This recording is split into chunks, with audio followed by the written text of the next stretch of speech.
Senate Republicans block bipartisan border package, scuttling deal they had demanded from Democrats.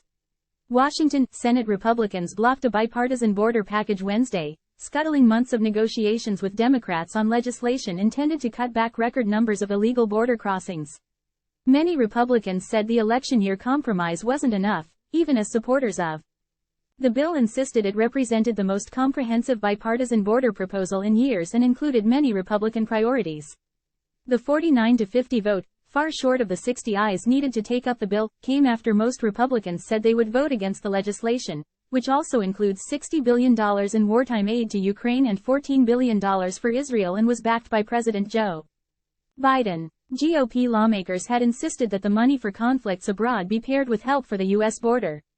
Forcing a showdown with Republicans, Senate Majority Leader Chuck Schumer said earlier that he would try to salvage the wartime funding, and would next push ahead on a crucial test vote for tens of billions of dollars for Kyiv, Israel and other U.S. allies, a modified package with the border portion stripped out. The bipartisan group of senators who negotiated the compromise for the last 4 months said it was a missed opportunity to try and make some progress toward one of the most intractable issues in American politics.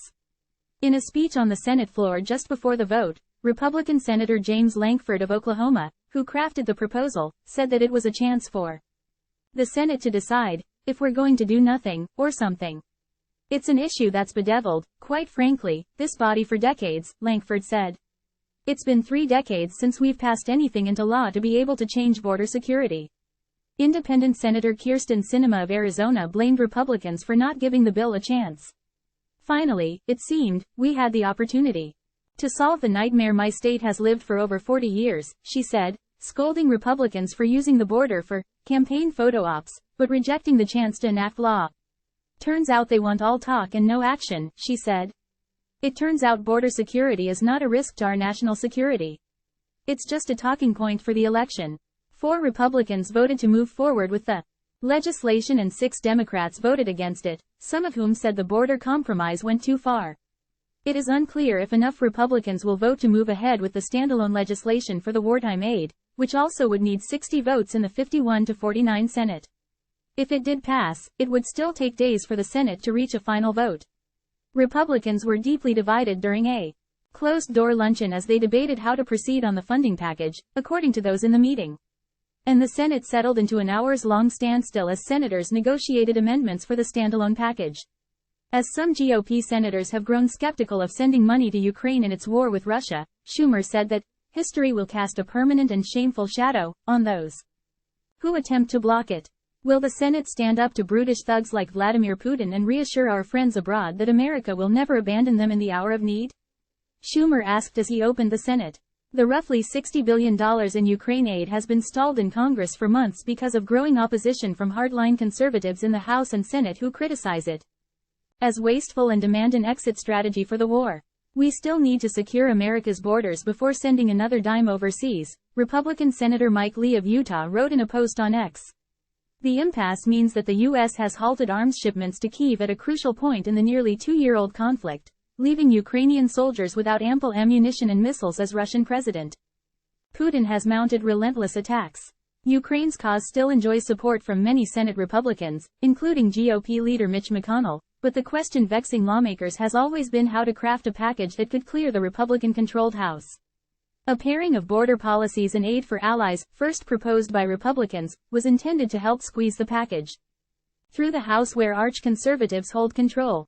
But GOP senators, some within minutes of the bill's release Sunday, rejected the compromise as election year politics.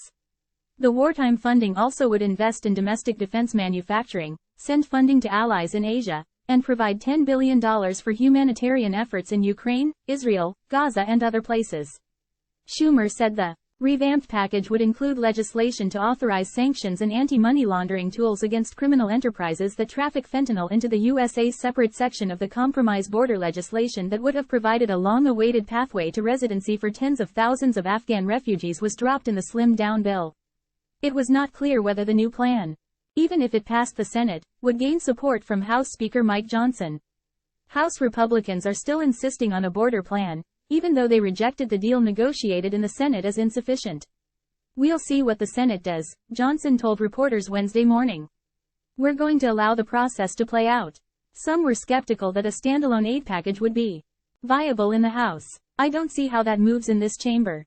I don't know how the Speaker puts that on the floor," House Armed Services Committee Chairman Mike Rogers, RALA, said, adding that he still wanted tougher border policies attached. After Donald Trump, the likely Republican presidential nominee, eviscerated the Senate's bipartisan border proposal, Johnson quickly rejected it.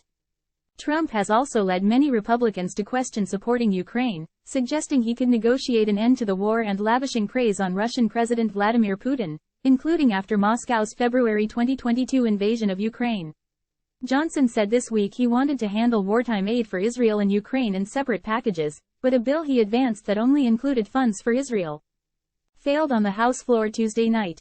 House Democratic leader Hakeem Jeffries said Wednesday that the only path forward is a comprehensive approach that includes funding for U.S. allies around the world, as well as humanitarian support for civilians caught in conflicts in Gaza and Ukraine.